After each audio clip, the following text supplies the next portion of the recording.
It's Wednesday, July 20th. I'm Scott. I'm Rim. And this is Geeknights. Tonight, Galaxy Express 39, the first movie.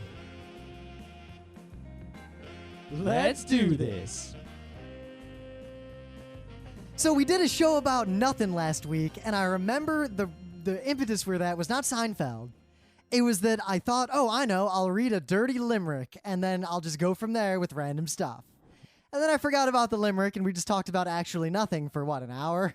Because we couldn't come up with the show, and we were lazy, whatever. So, a little backstory. We were at RIT, and there was a book of limericks. It's just called Limericks. And it was like $2 at the bookstore.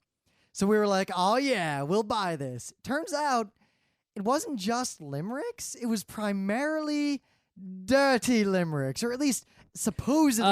If it's not dirty, it's not a limerick. So I have opened just now to a random page, and every episode of Geeknights henceforth, either in the beginning or during the meta moment, I'm going to read a random...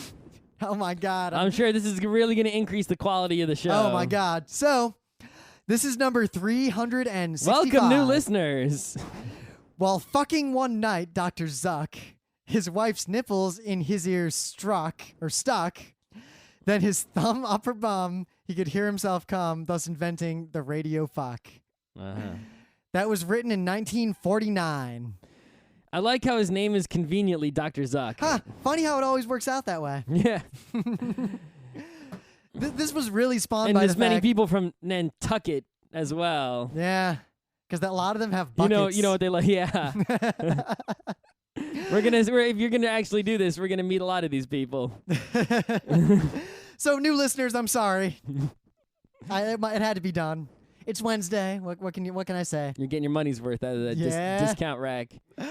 Yeah. So if you go to a Borders that's closing this week and you see something like that, like a $4 book of dirty limericks, even if it's a horrible book, you might get your money's worth if you buy it. Yeah, and if you ever find yourself on the floor of the Senate and you need to filibuster, there you go. Oh shit, son.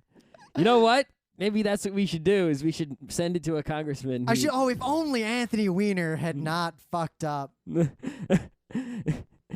Anthony, he could be in a limerick himself. There once was a Congressman Weiner. Anyway. So, this weekend, though we will not be there, it is the San Diego Comic-Con. I kind of want to go some year. It's just I'm always busy. It's not really the kind of thing we like... I always kind of forget to say, panels or lectures or whatever. Yeah, it's like on the one hand, it's like the exact opposite of a convention that we want to go to. Yeah, I mean, what do we go to? We go to PAX. really participatory conventions like PAX. We go to super party conventions San Diego like Comic-Con is a big room of booths and waiting in line to see famous people. Now, granted, we go to that with the New York Comic-Con, but it's right there. It's right there. It's like next door. We don't have to fly to San Diego. Meanwhile, the thing starts fucking Wednesday night. Yep. If you want to go to it, you have to buy tickets a year in advance and get your hotels a year in advance and pay $1 zillion and fly to San Diego. Or, we could get a professional badge or something. I'm sure we could get a badge without having to do all that BS if we really wanted to. You'd be surprised. This is like one level up from our usual convention because it's got real famous people. Yeah, but at the same time, A-level famous people. While getting guests and all that stuff at those conventions is difficult, there's one thing that to this day is not that difficult, and that is the press pass. San Diego Comic-Con Press Pass is harder than you think. But at the same time, easier than you'd expect. Sorry, Comic-Con International. Ooh. Yeah. So we will not be there, but someday I'll go. Maybe we'll just go as attendees or something. Yeah, but the one thing that I found weird, right, is there's going to be a bunch of stuff there, but I don't actually need to be there for any of it, right? The only thing you would actually need to be there for is a panel that no one videos, but they're always going to video the funny part, or the import, right? And they're always going to sneak a camera into the, premieres or whatever, the sneak peeks. Of course. But there is always the one thing you do have to be there for is the exclusive limited edition swag. But of course, we don't give a shit about exclusive limited edition swag. And if you do, you know what? eBay. Except when it's a limited to 5,000 special My Little Pony poster. God damn it. How did they know? By Hasbro. And if you look at this thing, it's definitely a fan appeal. It's got Derpy. It's got every fucking fan thing. This is for bronies specifically. Yep. Well, I got a lot to say about Hasbro and bronies and all that, but give me give me another 2 weeks until I no longer work for a company where I'm not able to talk about stocks and companies and things, and I got stuff to say. Anyway, so it's warm today. It is the warmest. So warm. Rim's got the air conditioner on. Motherfucking nuts. Yeah, the air conditioner during a is show on in the studio. I have suffered through some goddamn heat. We used to turn that AC off religiously, and you know what? It is too hot to do that. You know, isn't there a way that you could? I mean, there's so much smog. Look, we have a luxury apartment. The studio has a window overlooking the East River and Manhattan at like 59th Street. Like we can see Manhattan right now. Manhattan is almost entirely obscured by smog. I've never seen anything like it. All the buildings are just silhouettes with no color, and I can only see the first row of buildings. The second row of buildings is sort of like half gray. And that is legit smog, something I've never seen in person before. It could just be a really low cloud. Yeah, it's smog. There is no way that is not smog. It could be just haze. I don't think it's haze. Haze is not that thick. It's super haze. But it's not that humid Double out. haze. If that were haze, it would be more humid. It's pretty humid. It's just hot. It's not that humid. It could be anyway, so it's fucking hot. It's real hot, but that's fine by me. I'm fine with this hot. Oh, I love it. I'm all good. You know why I love it? Let it be 100 something. I don't give a shit because there are you know what? A couple of reasons, Scott. One, I do not want it to be. I just think back to when it was motherfucking cold. You know, fucking space, nuts frozen off, and I'm like, this is I'm what I happy with abide. this. I can deal with many things. I can deal with horrible fanboys. Everyone knows Scott would always be amazed at RIT way back in the day at how polite and nice I could be to horrible fanboys. I'd just be like, get out of my face, fanboy.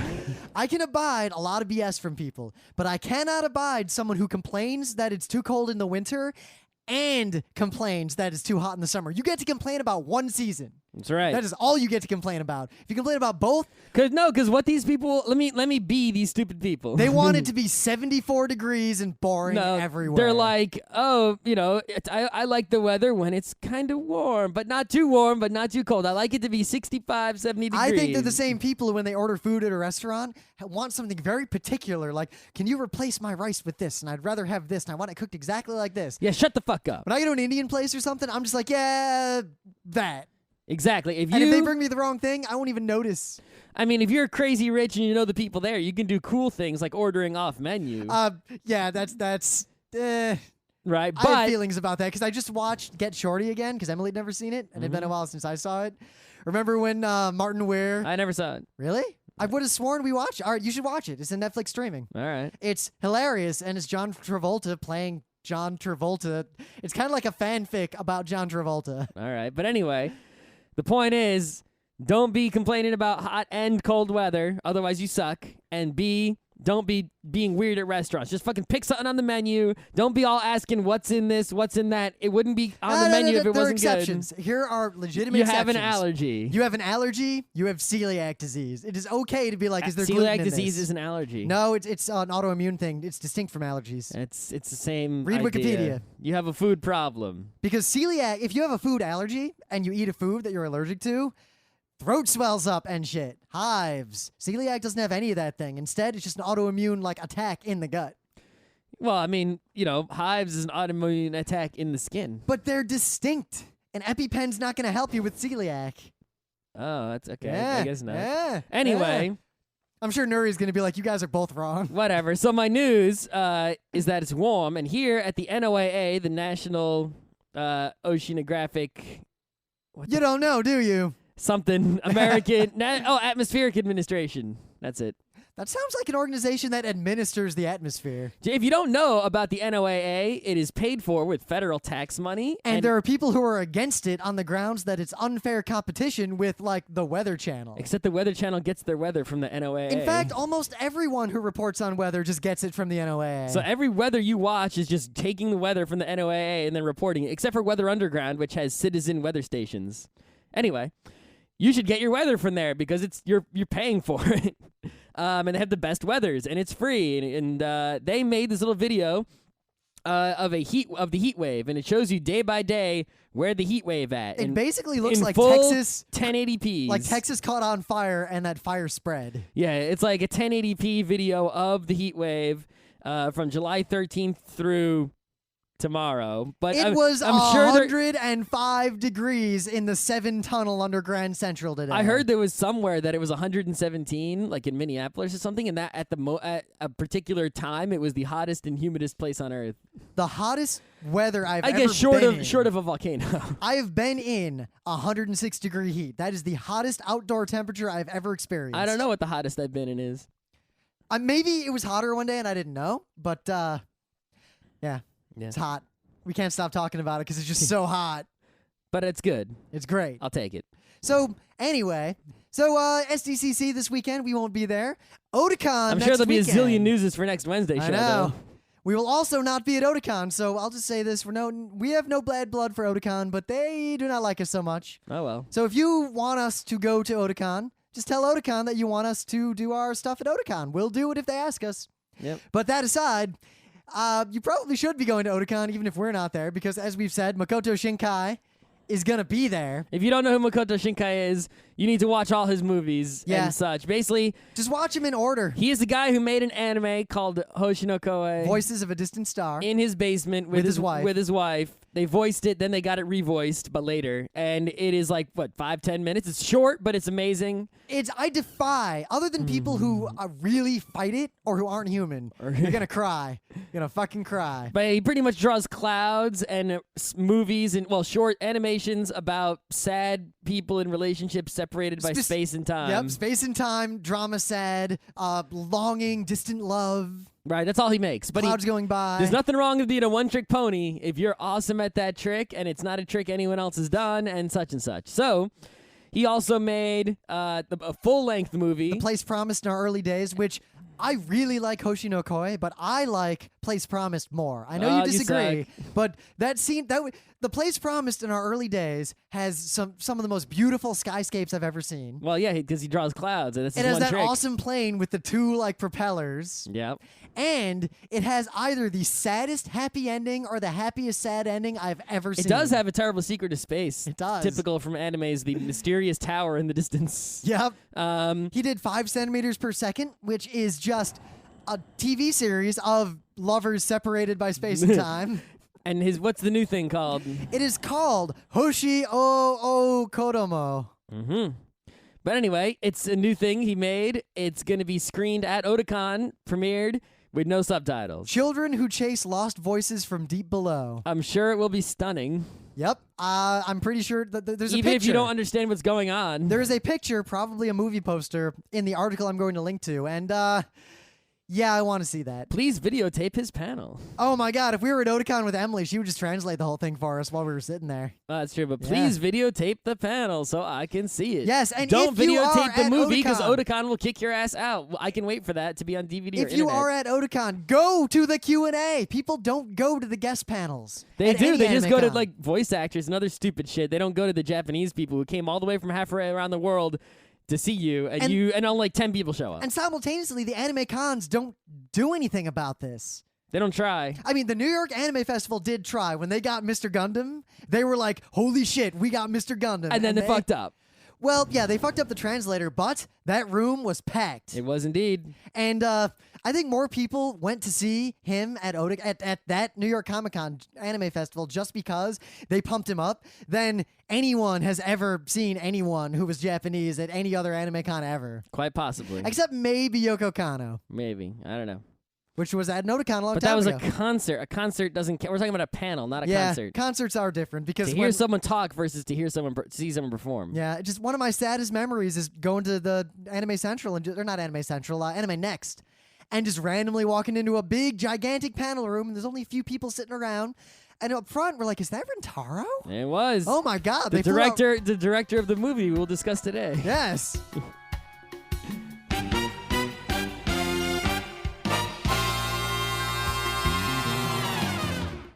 But before that, we have, of course, things of the day. So if you are living under a rock, you might not realize that My Little Pony Friendship is Magic is legit. More ponies. I got it. Before we did the show, Scott is basically just going item by item down not radio. That doesn't mean I want to put it in Geeknights. But I needed a thing of the day, and one thing that is very popular in Japan that does not happen as much in the US is taking the opening to an anime or an animation or something and reanimating it with characters from something else or some Americans sort of theme. Remixers tend to be lazier and they take paths of least resistance. They like to edit videos. They don't like to make new animation because it's a lot of work. So it's a very like Japanese fandom thing. So that's why I'm using it today, because this is someone did that sort of thing in Flash to the My Little Pony Friendship is Magic opener, but they portrayed all the ponies as girls, like human girls. It's pretty cute. Okay.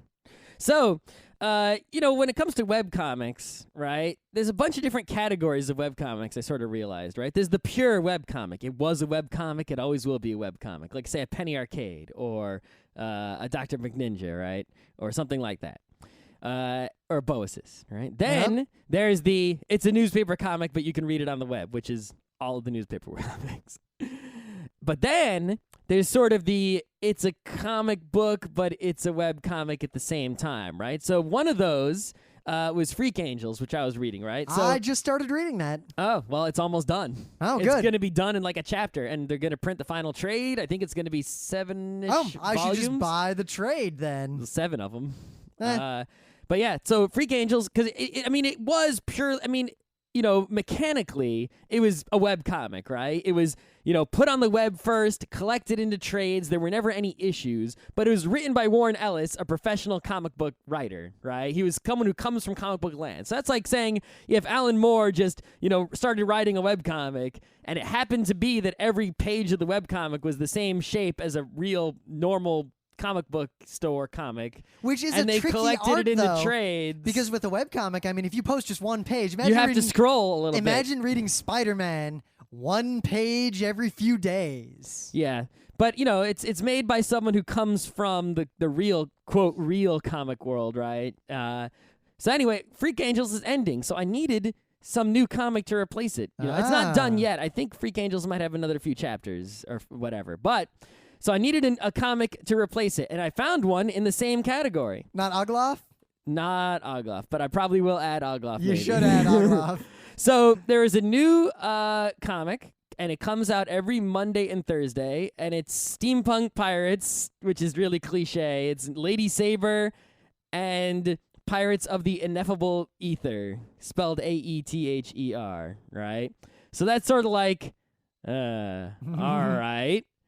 But the person who has created this comic, what the hell is his name?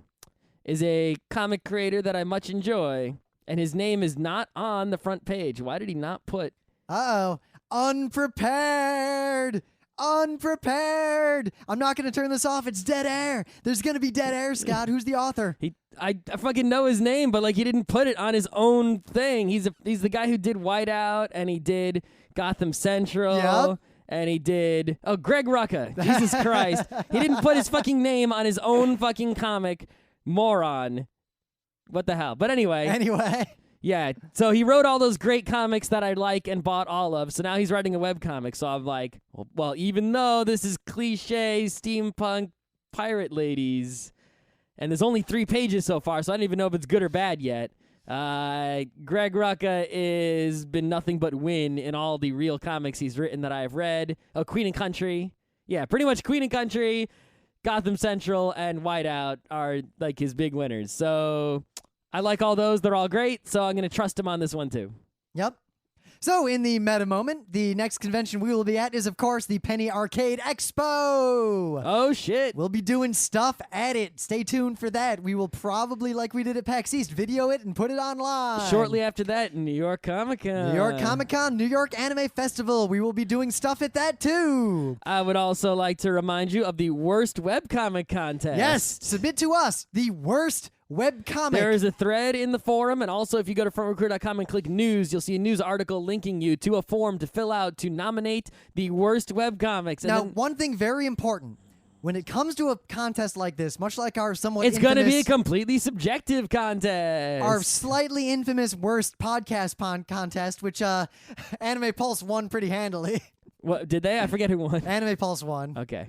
But here's the thing. If you submit an entry to this, that is fine. You should submit one. We have a prize. Submit whatever you want. But you must agree and understand that if you do not yourself make a creative work, if you are not yourself a webcomic artist, a podcaster, or something, look at what shit you just submitted that you are saying is terrible and realize that you are worse as a person than whoever made the thing that you just Yeah, submitted. because you didn't make anything. So at least they made something. Yep, something's better than nothing. Even making shit, at least they're making something. Unless they give up after like 2 strips. Then Also, you can stop submitting Control-Alt-Delete, you people.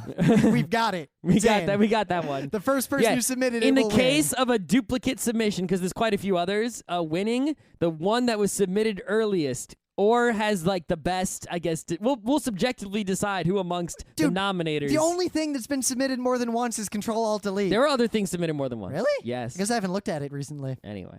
Control-Alt-Delete is pretty much, it should win the It was Control-Alt-Delete submitted multiple. award. It was definitely, it wins the Listener's Choice Award because I got the most nominations. Oh my God, I feel bad for It you, Tim remains to Buckley. be seen whether it will win our award. Someone submitted XKCD. Yeah, Yeah. They can. So you can They submit. can. You can submit Penny Arcade if you want, but don't ever come and meet me in the hallway.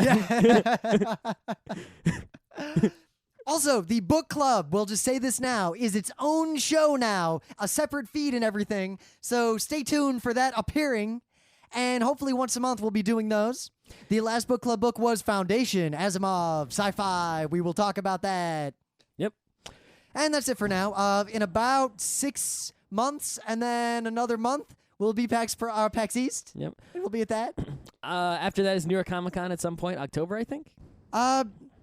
October Ish. is when the New York Comic Con is. We already mentioned that. Oh, we did? Okay. Yeah. I just want to add one more thing. You know, I know that we are shit talkers of the highest order. Well, the second highest order. I mean, we do make Geeknights. Yeah. But I have a new strategy. It is the most obvious strategy. It's not a new strategy. It's a strategy. Well, it's the fact that I'm following the strategy is new. This is Scott's strategy to achieve Vigora. Yes, the strategy itself is very old, and I'm like, why was I so stupid not to ever actually use this strategy? We've used it before. We just forget. So now I'm going to follow this strategy for hopefully until the end of time when I die, and that strategy is attack only one. Dude, why do you keep attacking me? Because I attack only one. So the attack only one at this point in time is frontrowcrew.com. So I've put all other projects aside, and I am attacking only major improvements to frontrowcrew.com. So I've already made some of them, and if I could just fucking get home instead of coming over here to play games and make podcasts every day, then I could get a lot more done. But luckily, Thursday, Friday, Saturday, Sunday, not doing anything. Meanwhile, so you guys know, I'll keep, this is the meta part of the show, so I'll keep it on. My attack only one is now all the video content for Geeknights, Front Row Crew, Radio Free Equestria, all our lectures, the Uncle Yo stuff I recorded. I'm going to attack all the video projects that have been piling up on me. Mm-hmm.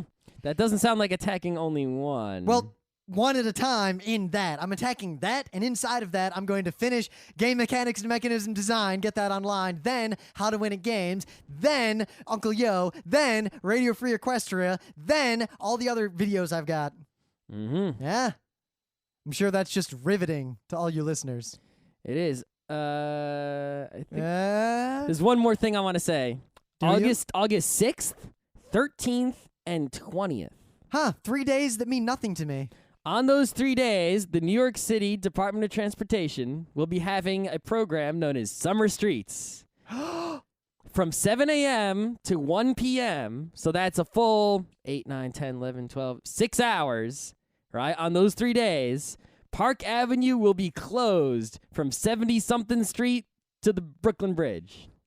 I want to go over there and do something. I'm probably going to bike all the way, but that will probably take like 15 minutes. So we should walk it. I'll probably do it 15, or like, not 15. I'll probably do it like back and forth 4 times because you can go so fast because there's no one there. But they have like actually programming. Like you can go and like just do yoga and exercises or, shit.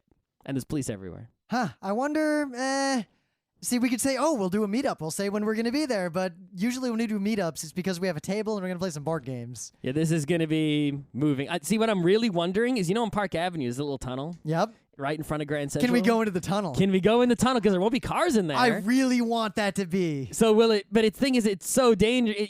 It's so dangerous to go in there under normal circumstances. I know. I'm always afraid. It's one of my weird, like, one of the few things I'm actually like.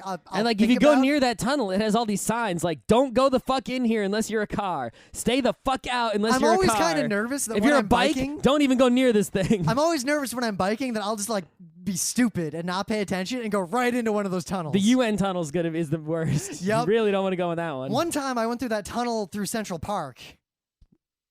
Like that half tunnel, that's some like the cross. Those are just overpasses. Where's there a tunnel? There's one that's under, like it's down, and it has some tunnels in it, and there's really no room for. You a don't bike. want to go on the transverse roads. No, you don't. I was You down want to that by take. You want to accident. take the park drive. I think Emily was down it by Park accident drive. once too. If you're on a bike, you want to do park drive only. No transverse road. So anyway, we talked about Rintaro earlier, and a long time ago on the Sci-Fi Channel.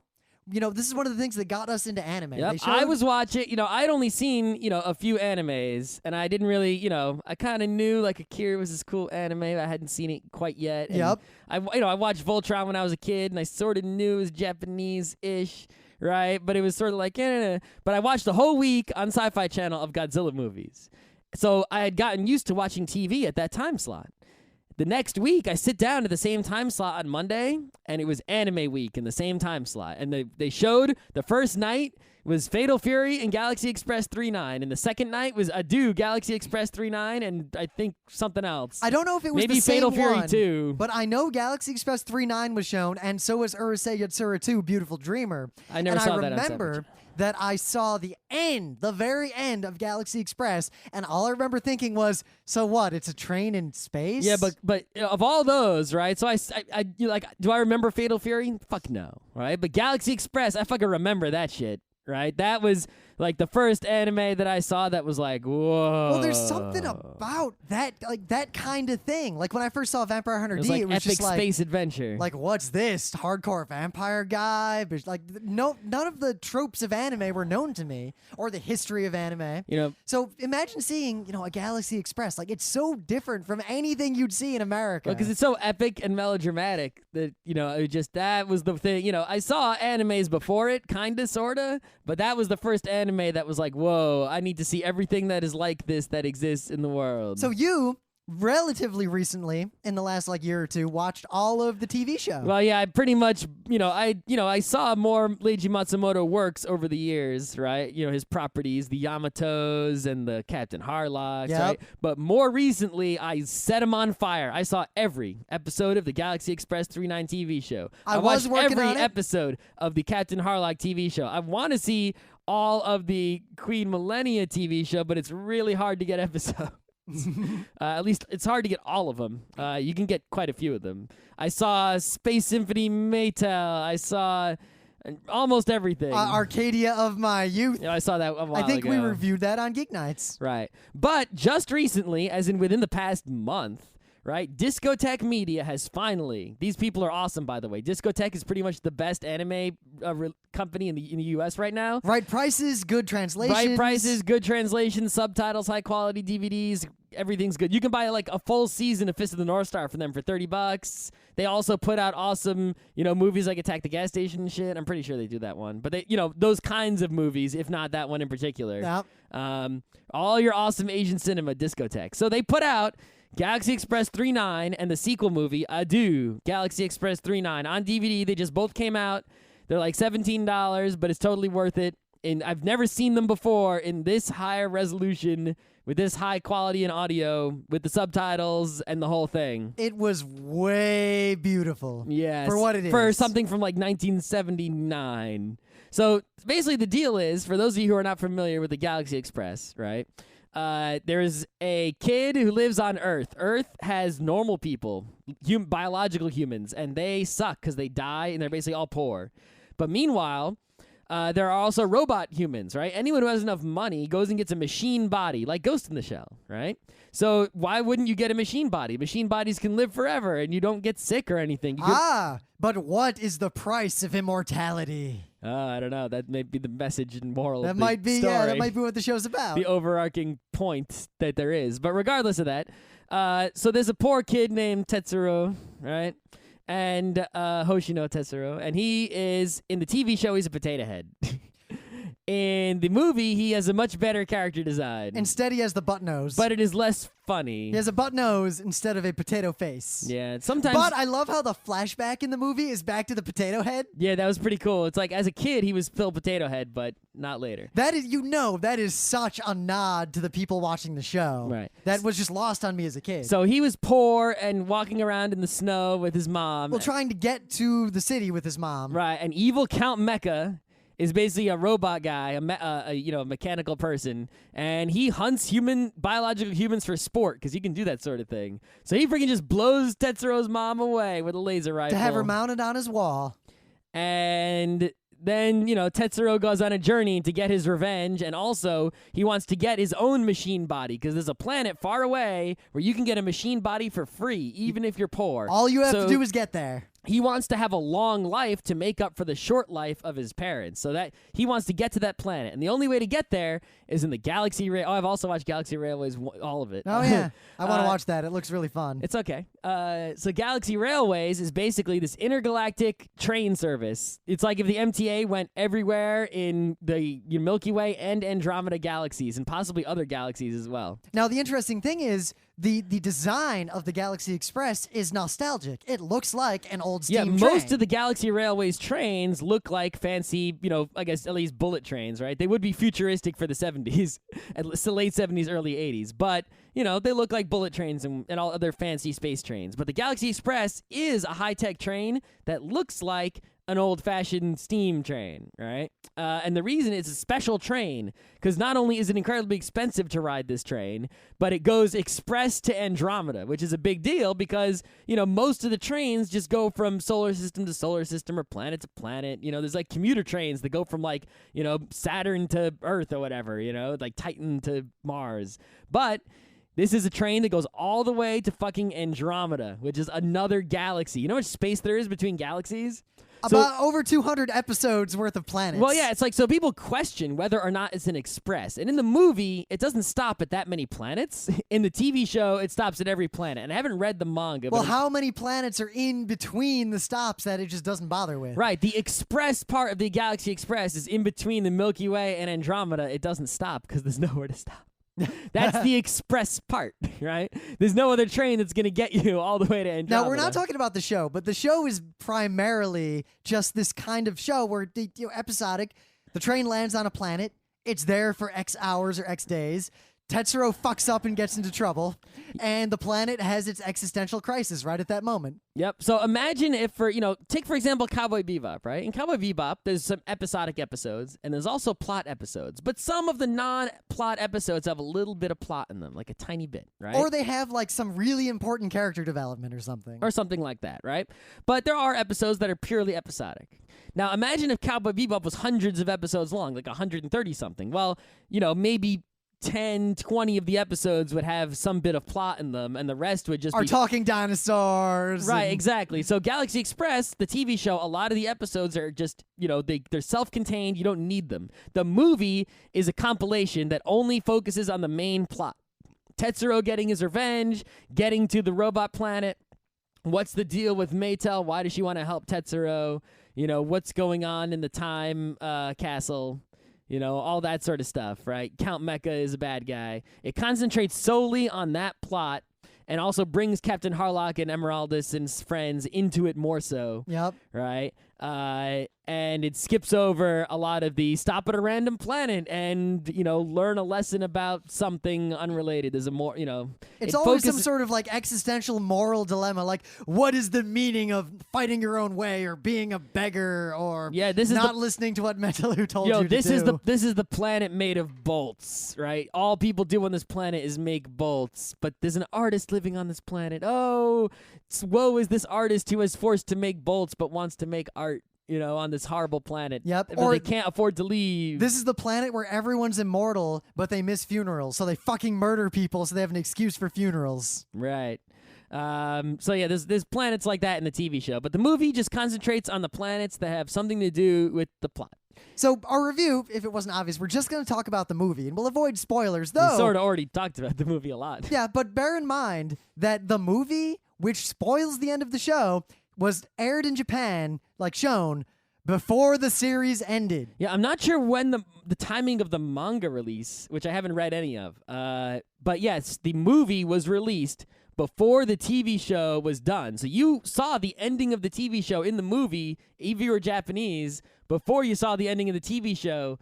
But they are slightly different. They're not exactly the same, right? I mean, it's the same general idea with the spoiling ending that we won't actually spoil, but they are quite different. So just because you've seen the whole movie and you think, oh, I know what's going to happen at the end of the TV show now, it's not exactly the same. It's still worth watching the TV show if you like it. Yes. Now, in terms of the movie, this is one of those things where even if you don't like it, I know people who are anime fans who have seen it and who don't like it, even though they do understand a lot of what's going on and why it's the way it is. Mm-hmm.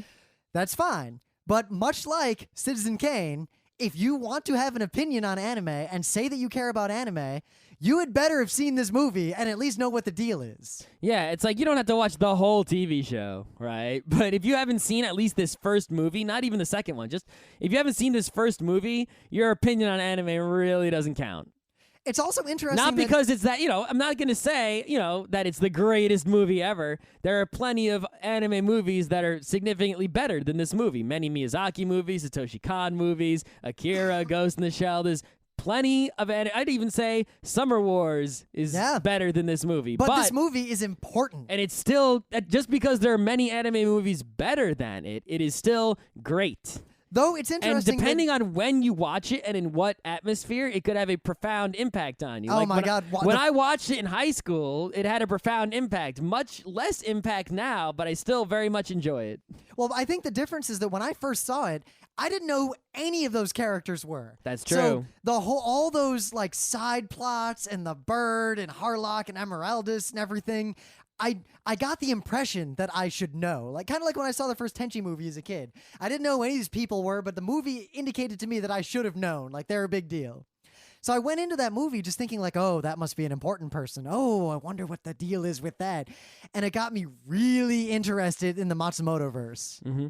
Because I wanted to know what the deal was. Why'd that guy turn into a ship? And what's the deal with the bird and the gun? And why is that gun? Like, how did he get that fucking gun? Yeah, why is the gun special, right? It's like... why is everyone so sad when so-and-so dies? There's even more of that in the second movie. Yeah. But yeah, it's weird because the first time I saw it, even though I didn't know who any of those people were, and I didn't even realize it was a universe of combined things or anything like that, it sort of had this, really melodramatic and sort of awe-inspiring mystic quality to it. And now... it's like I sort of have this, actual knowledge. Like, oh, that's, Tochiro Oyama, and that's so-and-so, and oh, my God, but, he's going into the Arcadia, but wasn't that same story told differently in, the actual Captain Harlock show? So which one is the right one? Answer, there is no right one. And there's the a third Leijiverse perspective. Doesn't go together. It's a bunch of jigsaw puzzle pieces that look like they fit, but they don't fucking fit. We didn't even get the experience of, imagine if we'd seen the whole show first and then the movie. And we had been people who had watched, we had been Japanese people who watched Yamato and Harlock already. And not just all at once like we do, but, on every TV, week. Every week for your childhood, one episode of the Space Train. Yep. And then... for 100-something weeks. And then way later, a movie. Yep. But watching it and again, like you said, movie. From my modern perspective, I recognize how much Leiji Matsumoto fan service there is in that movie. A lot. A lot of that movie is, check it out, it's Harlock. Yeah, it still works, definitely, if you do not know about the Leiji Matsumoto stuff. It may work better if you don't know. I think so too, because like once you know it, it's weird, right? It's like what Marvel comics and that often get wrong. They sometimes do it right this way, right? But they often get it wrong, where they'll put stuff in like that so therefore their comic makes no sense to people who don't know it. DC gets it wrong a lot more often, right? Yep. But in this case, it's like if you're a fan, there's a whole bunch of stuff there for you. And if you're not a fan, then it's just, okay, there's a space pirate, who's a great space pirate. Okay. He's just some guy. You don't know, you don't know the deal. Part of it too is that I was not used to. But it's actually sort of even worse having the inside knowledge, because now I look at it as fan service as opposed to just looking at it as it. There's the secondary thing of I was not used to Leiji Matsumoto level melodrama. I had never seen anything like that before. Mm-hmm. So the melodrama when I was a kid watching this movie late at night all alone just made it feel probably more profound than it actually was. That's why I always watch Galaxy Express late at night in the dark, in the quiet, because that's when it works best, because it's outer space, quiet melodrama, right? If you watch it during the daytime, like when you get home from school, that's not going to work. You got to watch, when you get home from school or whatever, or work, watch Macross instead. Yeah. Right? Then when the lights go out before bed, that's when you watch the Galaxy Matsumoto Express. stuff, you just got to sit down quietly and watch it and just really let the melodrama just take you away. That's how I like to watch it anyway. I think that's probably kind of like how I wonder what the original time slot was. a particular red wine should be drunk at a particular temperature. A Matsumoto should be watched at a particular time in a particular mindset. Yeah, right? Because it's like if you don't give it your full attention, you know, and you're focusing on it and it's quiet, then you're not going to really get, you know, this, you know, extreme melodrama and, you know, sort of quiet space action is going to come off sort of cheesy, I guess. Yeah, you know? but at the same time, the actual message, like the core moral structure of the Galaxy Express TV show and movie is, I think, extremely profound on its own. Yeah, well, I mean, I don't know.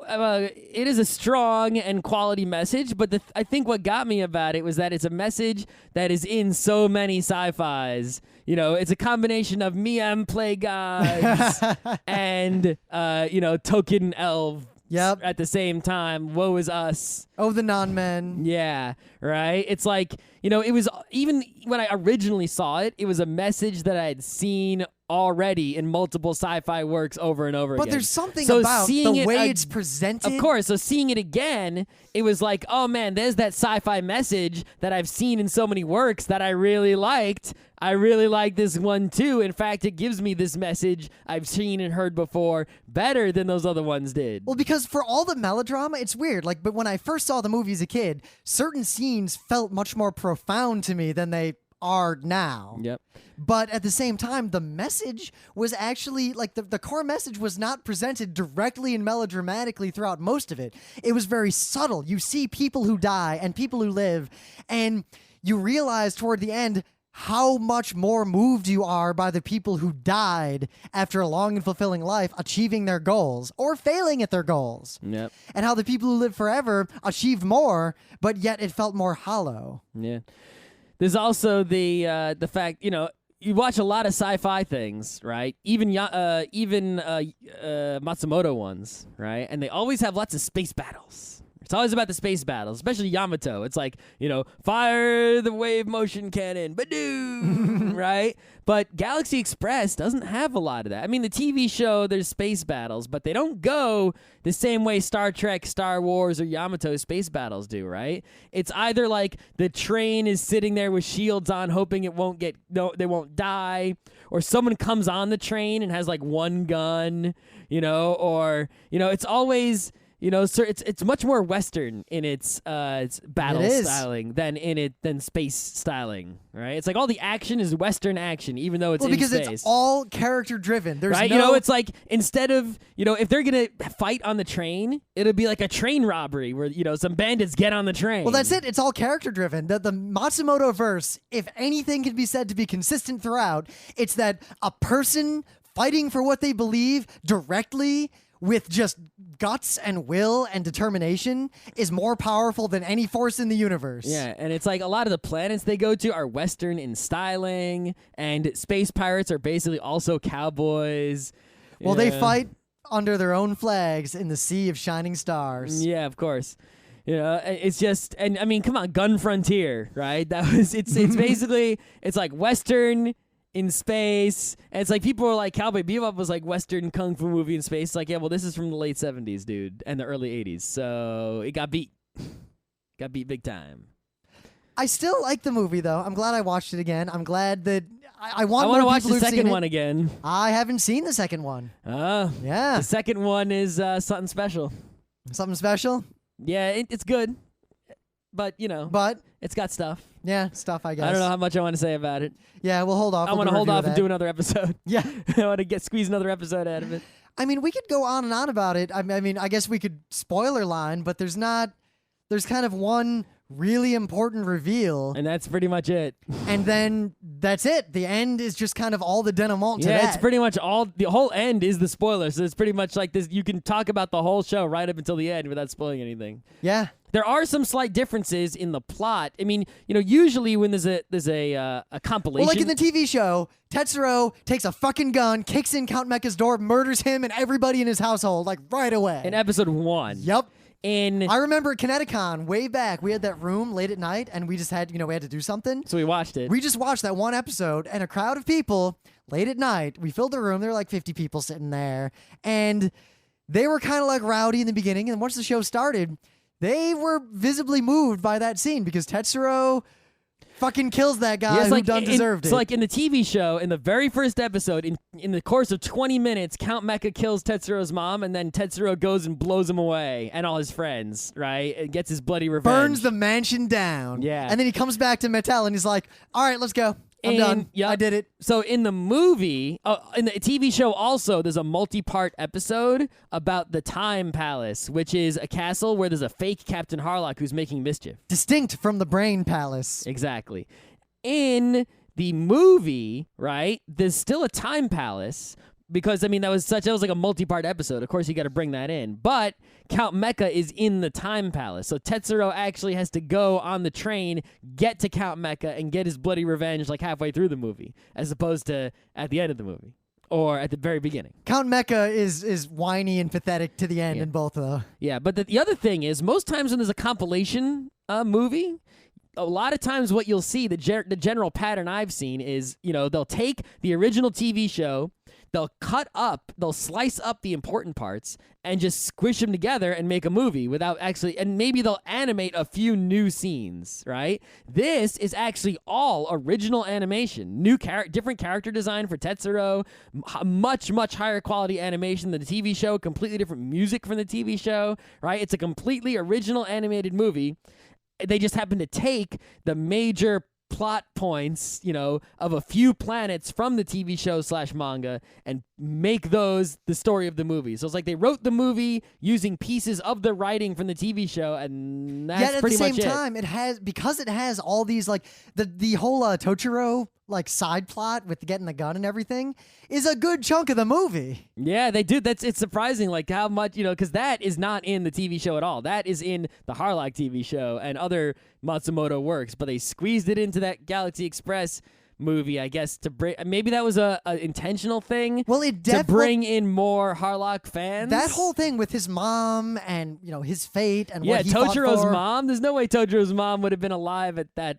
Yeah, whatever. Well, it was. I gotta just accept that Matsumoto stuff doesn't fit. Matsumoto stuff does fit, but it only fits so much. No, it fits in this, like, the allegory and the moral and the feel is like deadlocked, yes, but the rest of it doesn't fit. The canon doesn't fit at all, right? Because like if you watch one set of TV shows and movies, it's like there's no way. It's like Tochiro came way the fuck after Harlock, but then you watch this and it's like no, they were at the same time. Well, plus with I mean Tetsuro, Tochiro and Harlock were definitely at the same time. Yeah, but look at how the message of that whole Tochiro thing is exactly the same message as it was in every other portrayal of it. But it's somewhat conflicted because his death serving the purpose that it serves, but at the same time, had he been longer lived with a robot body, he could have gone back home to his mother. No. And at least said something to her. His daughter was completely absent from the movie. But right? This is, I think, why the message feels so profound. This kind of generic fantasy message of if you are immortal, life loses all meaning.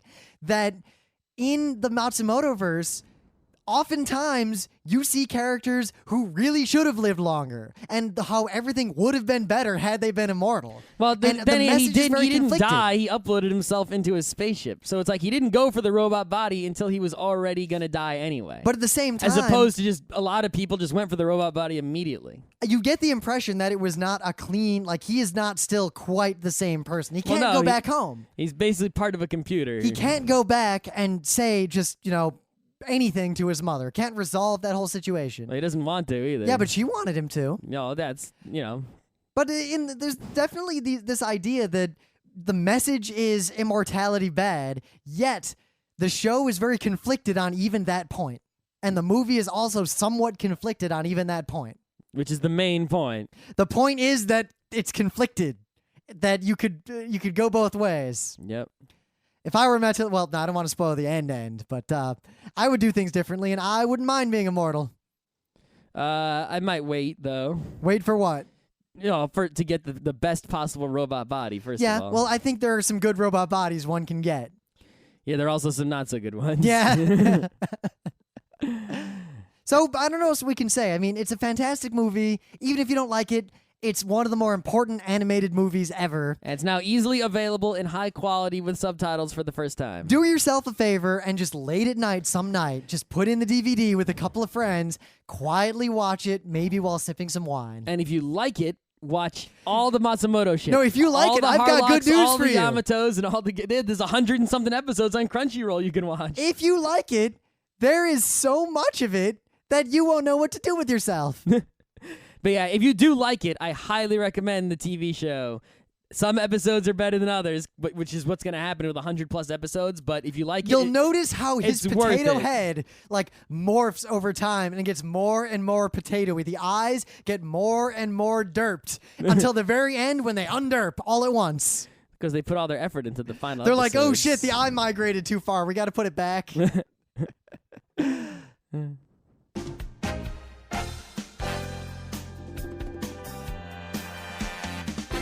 This has been Geek Nights with Rim and Scott. Special thanks to DJ Pretzel for the opening music, Kat Lee for web design, and Brando K for the logos. Be sure to visit our website at frontrowcrew.com for show notes, discussion, news, and more. Remember, Geek Nights is not one, but 4 different shows. Sci-Tech Mondays, Gaming Tuesdays, Anime Comic Wednesdays, and Indiscriminate Thursdays. Geeknights is distributed under a Creative Commons Attribution 3.0 license. Geeknights is recorded live with no studio and no audience. But unlike those other late shows, it's actually recorded at night.